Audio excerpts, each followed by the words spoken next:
ఓజమాండియస్ లాంటి రచనతో శాశ్వత యశస్సును కైవసం చేసుకున్న అక్షర మాంత్రికుడు ఆయన.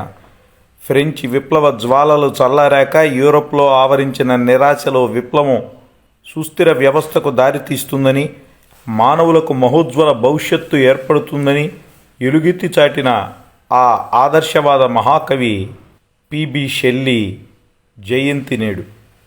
The skylark, the cloud, the sensitive plant, ode to the west wind, a lament గీతాలలో ఉన్న స్ఫూర్తి ప్రపంచానికి ఎప్పటికీ వందనీయమే. సూర్యోదయాలలో, సూర్యాస్తమయాల్లో, మేఘాల్లో, పక్షుల్లో, పడమటి గాలుల్లో నిరంతరం ప్రకృతితో మమేకమై కనిపించే షెల్లీ నవ్య కవులలో ప్రత్యేకమైన పాత్ర వారిది. తీవ్రమైన ఉద్రిక్తత, విప్లవ భావాలు, ధిక్కార స్వరం, ప్రత్యేక వ్యక్తీకరణ వీరి కవిత్వంలోని విలక్షణత. ప్రభుత్వాన్ని, మతాన్ని, మత ప్రవక్తలను, చివరకు దేవుణ్ణి కూడా లెక్క చేయని విప్లవవాది వీరు. ఎంత ఉద్వేగభరితమైన భావతరంగాల వ్యక్తీకరణ ఎలా చేయగలడో అంతకన్నా మిన్నగా ప్రశాంతమైన సౌందర్య ఆవిష్కరణ చేయగల సవ్యసాచి షెల్లీ. షెల్లీ చిన్నతనం నుంచి సుకుమారుడు, సౌందర్యవంతుడు. తన ప్రపంచంలో తాను బతుకుతూ ఉండేసరికి తోటివాళ్లంతా ఆయన్ని పిచ్చివాడన్నారు, ఏడిపించారు. దానికి షెల్లీ ఎంతో తీవ్రంగా అక్షరాల్లో ప్రతిస్పందించేవాడు. నిరంకుశత్వాన్ని నిర్వివాదంగా ఎదిరించేవాడు.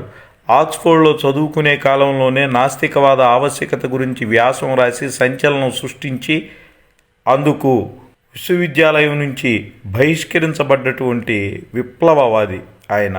స్వేచ్ఛను ప్రేమించిన విప్లవవాదిగా కవిత్వం అంటే ఊహాత్మక వ్యక్తీకరణ అని, అత్యద్భుతమైన స్ఫూర్తిని పొందిన తరువాత కవి మాట్లాడే భాషే కవిత్వం అని అంటాడు షెల్లీ. కవిత్వం జీవితానికి ప్రతీకగా ఉంటుందని, జీవితం కవిత్వానికి ప్రాణమవుతుందని కూడా అంటారు షెల్లీ. షెల్లీ కవిత్వం అంతా సమాజం పట్ల, మానవుల దురాశ పట్ల, దుర్మార్గుల పట్ల, మూఢ విశ్వాసాల పట్ల, మూఢ ఆచారాల పట్ల, నిరంకుశులకు వ్యతిరేకంగా చేయాల్సిన విప్లవం గురించి, స్వచ్ఛమైన ప్రేమ గురించి, స్వేచ్ఛ గురించి, ఈ ప్రపంచం నుంచి క్రూరత్వాన్ని తొలగించడం గురించి, మానవత్వం ఉన్న ప్రేమను స్థాపించడం గురించి, ఇలా అద్భుతమైనటువంటి భావనల్లో నిండి ఉంటుంది. ఈ సృష్టిలో ఉన్న దైవశక్తి మొత్తం ప్రకృతి రూపంలోనే మనల్ని కనిపెట్టి ఉంది అని నమ్మాడు షెల్లీ. ఇది నిజమే. మంచితనము, సత్యము ఇవన్నీ కూడా ప్రేమ నుంచి ఆవిర్భవించబడతాయి అని చెప్పింది కూడా షెల్లీయే. ఓ కవితలో ఆయన ఇలా అంటాడు: మనం ముందు వెనుకలు చూసి మనకు దొరకని దాని గురించి బాధపడతాం.